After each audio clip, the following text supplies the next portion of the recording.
What's going on, everybody? So I was going to make a quick video about African violets and how I take care of mine, and some tips that you can use to find out whether they're doing poorly or not. So I've got a couple African violets here. This right here, if in case you're wondering, this was a this isn't going to work, as you can see.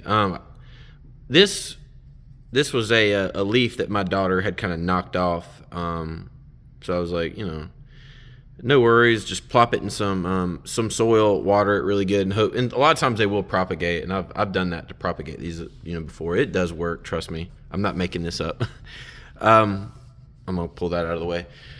So I've got a couple really cool specimens here, or whatever. I've got this one with the pink bloom. I don't know if you can see. The inside, it's variegated, and this is just beautiful. When I saw this, actually I purchased this on Etsy, and it's called a key lime treat.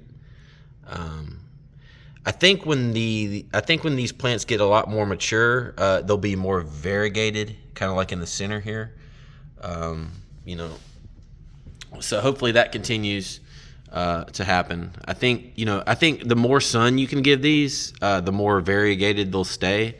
From my understanding, when you have a variegated plant, if you don't give it enough sun, it'll revert back to the green color, because the green color is the part that actually receives the sun. The white part is just kind of like a genetic mutation, So the plant will fix itself. If it's not getting enough sun, it will turn mostly green.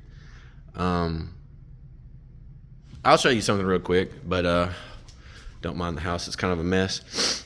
Oh, look, it's elbow. It's not elbow, it's Elmo, but that's what my daughter calls it. So this is what is this daggone thing? Bro, I don't know. I don't remember what it is, but it's also variegated. I think this leaf is cool, but it's kind of the same concept. If this plant doesn't get enough sun, it will turn mostly green. So it seems like it's doing pretty well. Oh yeah, this is a white fusion calathea. That's right. Back to the topic on hand. So some tips for these plants. You want them to get bright, indirect light. You don't want them to get full beam sunlight all day. You want them to get something similar to a orchid in terms of sunlight requirements. As you can see, this one was over here. You can see it. It's over there. It was over here, and it did really well. It bloomed. I know some people may struggle getting their orchids to bloom, but sunlight like this really helps. I don't know if you can seize it, but the sun is over there past that mountain a little bit to the left. It'll rise and it'll come up, and what time is it? It is 7:30.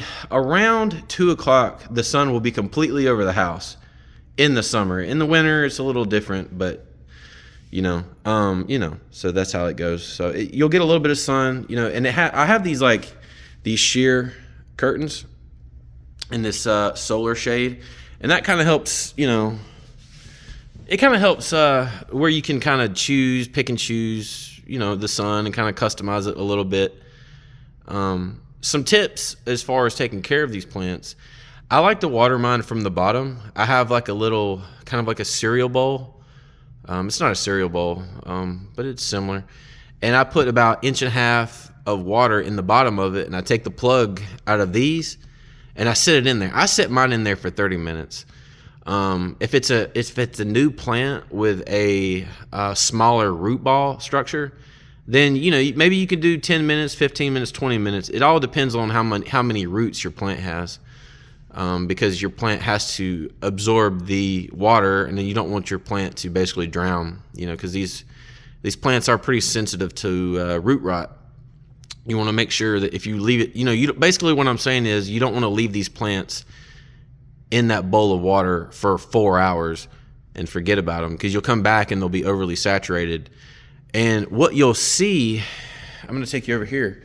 What you'll see is your stems will start drooping. Now, you see this one on the side? This one is drooping because it's not getting enough sunlight, and it's basically saying, hey, look, I'm about to give out. But if you have a healthy plant, what you will see is, you see how this stalk right here, this stem, is really firm? and it's got a lot of buoyancy. It'll push back a lot.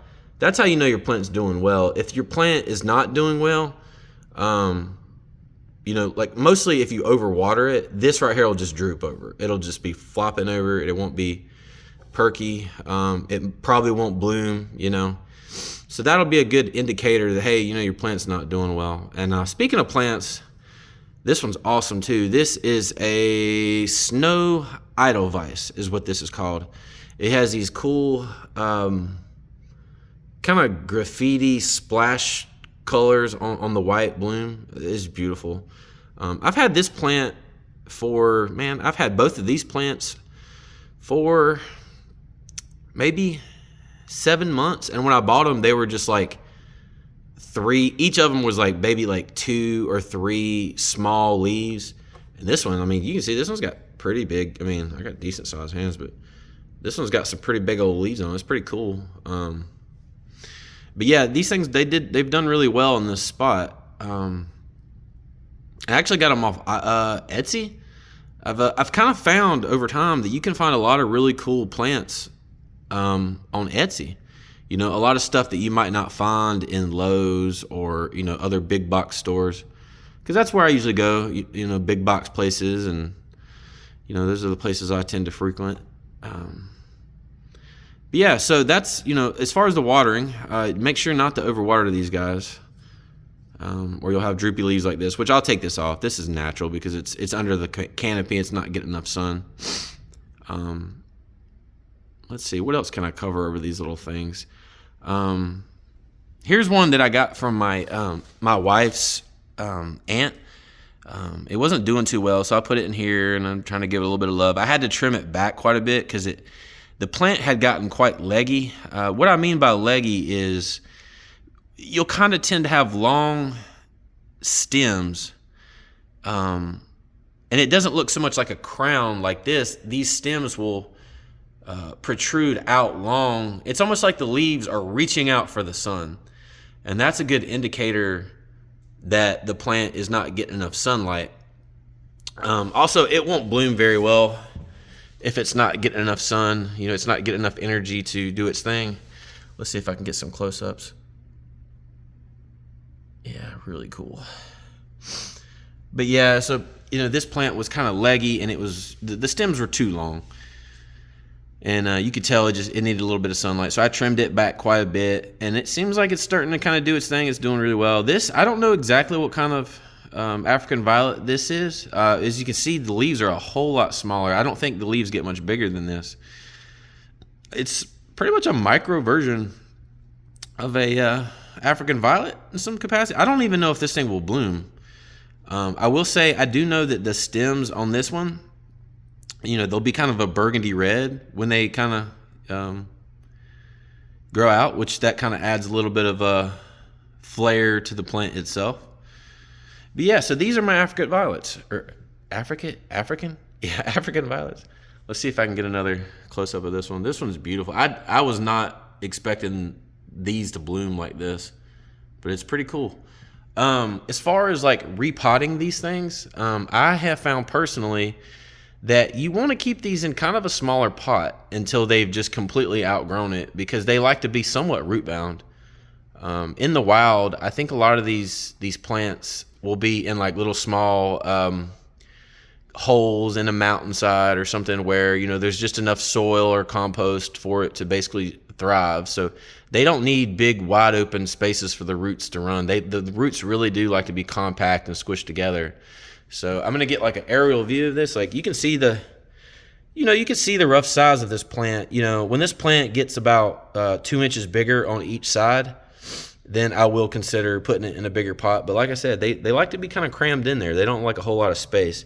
As you can see, this one has quite a bit of space. It'll be a long time before I replant this one. But yeah, so don't go put your African violets in a big old giant pot. That's not really what they want. And it's also really nice to keep them in smaller pots because you can keep them in places like this where you can enjoy them. You don't have to have some special place to place these. Because I will say, African violets, they are very look, when they're doing well, just leave them where they are, because it's kind of hard to find a place in your home where these will thrive. Usually you've only got, most people, they only have a couple places in their home where they can keep these. So keeping them in small pots it's a blessing for sure. But hopefully y'all enjoyed this video. I'm going to try to make more in the future. I've been slacking lately, but life gets busy. We all know how that goes. But I hope y'all enjoy these videos, and y'all take care.